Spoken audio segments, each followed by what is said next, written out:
I avoid people now. Here's why: a walk with Hitch. Hey friends, it's Hitch here, out on one of my usual walks. You know, these walks are where I do some of my best thinking. And today, I wanted to talk about something I wish I had learned way earlier in life: red flags and personality disorders. Now, don't get me wrong, I'm no psychologist, but life has taught me some hard lessons. And if you're like me, maybe you've ignored some warning signs in people you've let into your life. Whether it's in friendships, relationships, or even business, ignoring those red flags can cost you big time. Let's start with the basics. You ever meet someone who seems a little too charming? Like, they sweep you off your feet, but it feels just a bit off. That's a classic red flag. It's called love bombing. It's all about overwhelming you with attention and affection so you don't notice the cracks in the foundation. And speaking of cracks, let's talk about personality disorders. Ever deal with someone who constantly blames you for their problems, even when it's clearly their fault? Or someone who makes you feel like you're walking on eggshells every time you're around them? Yeah, I've been there. It's exhausting. One of the big ones is narcissistic behavior.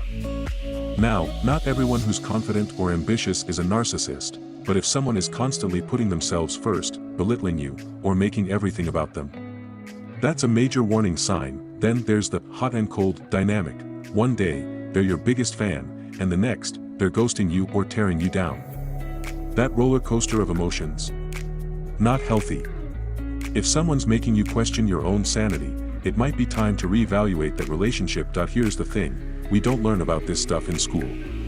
Nobody sits you down and says, hey, if someone gaslights you, that's a problem.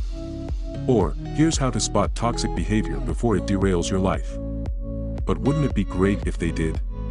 Instead, we learn the hard way, through heartbreaks, bad deals, and wasted time. And honestly, when you've been burned enough times, it changes you. I'll admit it, I've become a lot more cautious about people. Some might even say suspicious. But you know what? That's not necessarily a bad thing. Setting boundaries, protecting your peace, and saying no to toxic people, it's part of growing up. And for those of you wondering if it's normal to feel this way, let me tell you, it absolutely is. When you start recognizing red flags early, you save yourself a ton of stress and drama down the road. So, here's my question for you: what are some red flags you've learned to spot in people? And how do you handle them when they come up? Let me know in the comments. I'm genuinely curious. And hey, if this video resonated with you, give it a thumbs up, hit that subscribe button, and stick around for more chats like this. We've all got stories to share, and the more we talk about these things, the more we can help each other navigate the chaos of life. Thanks for watching, friends. This is Hitch, signing off. Take care of yourselves, and don't ignore the red flags.